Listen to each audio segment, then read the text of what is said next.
யாரும் யாரையும் குறைச்சி எடை போட்டுற வேண்டாம். இப்ப இருக்க சூழலை வச்சு அவங்க இப்படித்தான் அப்படின்ற ஒரு முடிவுக்கு வந்துட வேண்டாம். ஒரு நபரை நம்மளால வாழ்த்தி பேச முடியாட்டினா கூட பரவாயில்ல, தாழ்த்தி மட்டும் நம்ம பேசிடவே கூடாது. ஏன்னா வாழ்க்கை யாருக்கும் எப்பவும் நிரந்தரம் கிடையாது. மேல இருக்கிறவங்க கீழேயும் கீழே இருக்கவங்க மேலேயும் ஒரே நாள்ல மாறிடுவாங்க.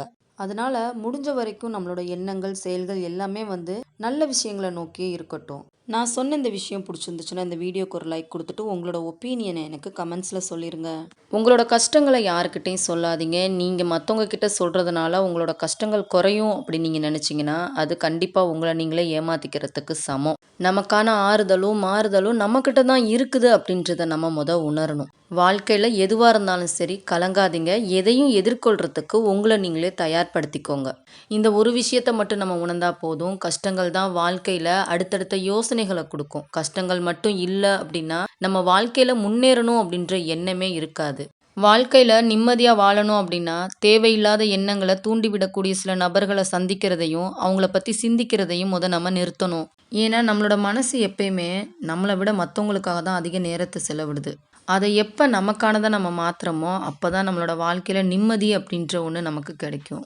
நீங்கள் எதிரிகளை பழிவாங்கணும் அப்படின்னு நினச்சிங்கன்னா நீங்கள் கையில் எடுக்க வேண்டிய ஒரே ஆயுதம் புன்னகை. அதாவது நம்ம என்ன பண்ணாலும் இவன் சிரித்து சந்தோஷமாகவே இருக்கிறானே அப்படின்ற எண்ணமே அவங்கள நிம்மதியை கெடுத்து வாழ விடாமல் பண்ணிடும். அதனால சில விஷயங்களை கடந்து வெளியே வந்துருங்க. மன்னிக்க முடிஞ்ச விஷயங்களை மன்னிச்சிருங்க.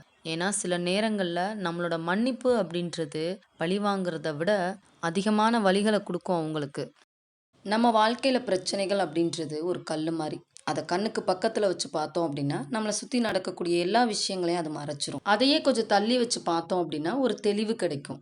அதே மாதிரி ஒரு விஷயத்த ஒரு தடவையோ 2 தடவையோ யோசிச்சா அதுக்கு பேர் யோசனை. திரும்ப திரும்ப நடந்து முடிஞ்ச விஷயங்களை யோசிச்சுக்கிட்டே இருந்தோம் அப்படின்னா அதுக்கு பேர் குழப்பம். அதனால பிரச்சனைகள்லேருந்து எப்படி வெளியே வரலாம் அப்படின்னு யோசிக்கலாமே தவிர அதையே யோசிச்சு யோசிச்சு நம்மளை நாமே குழப்பிக்க கூடாது. நம்ம நம்பி பழகுன ஒரு நபர் நம்ம கூடயே இருந்துட்டு நமக்கே தெரியாம ஒரு துரோகத்தையும் செஞ்சுட்டு செஞ்ச தப்ப நினைச்சு மனசு வருந்தி நம்ம கிட்ட மன்னிப்பு கேட்குறாங்க அப்படின்னும் போது அவங்கள மன்னிக்கிறதுக்கு மனசு இருந்தா மன்னிச்சிடலாம். அது நம்மளோட பெருந்தன்மையை குறிக்கும். ஆனா அந்த நபரை திரும்பவும் ஏத்துக்கலாமா, பழைய மாதிரியான நம்பிக்கை அவங்க மேல திரும்பவும் வைக்கலாமா அப்படின்னு கேட்டா நிச்சயமா கூடாது. ஏன்னா ஒரு தடவை ஏமாறுறோம் அப்படின்னம்னா அது ஏமாளித்தனம். தெரிஞ்சிருந்தும் திரும்ப திரும்ப போய் நம்ம ஏமாறுறோம் அப்படின்னும் போது அது முட்டாள்தனம் தானே.